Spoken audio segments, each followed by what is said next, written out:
লেবাননে বড় ধরনের অভিযান চালিয়েছে ইসরায়েলি বিশেষ বাহিনী। স্থল ও আকাশপথে চালানো এই অভিযানে নিহত অন্তত ৪১ জন।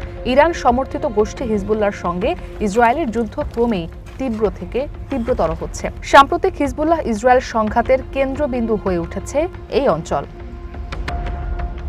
লেবাননের স্বাস্থ্য মন্ত্রণালয় জানায়, শনিবার রাতে পূর্ব লেবাননের বেকা উপত্যকার একটি জনপদে অভিযান চালায় ইসরায়েল। এ ঘটনায় অন্তত ৪১ জন নিহত হন আর আহত হন ৪০ জন। এ নিয়ে চলমান সংঘাতে এখন পর্যন্ত মৃতের সংখ্যা বেড়ে দাঁড়িয়েছে ২৯৪ জনে আর আহত হয়েছেন হাজারের বেশি মানুষ।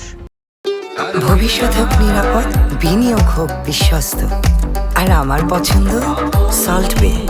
ওয়েলকাম টু সল্ট বে। শনিবারের হামলায় নিহত ব্যক্তিদের মধ্যে লেবাননের ৩ সেনা সদস্য আছেন। স্থানীয় বাসিন্দারা নিহত বেসামরিক নাগরিকদের নাম তালিকাভুক্ত করেছেন, যার মধ্যে শিশুও রয়েছে।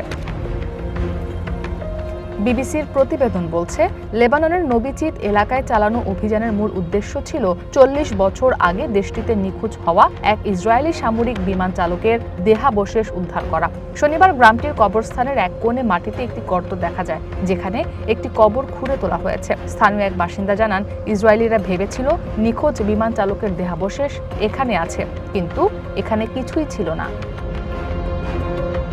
এদিকে রাজধানী বৈরুতের দক্ষিণ শহরতলিতে বিমান হামলা চালিয়েছে আইডিএফ। এর আগে বৈরুতের মধ্যাঞ্চলের একটি হোটেলেও হামলা চালায় ইসরায়েলি বাহিনী।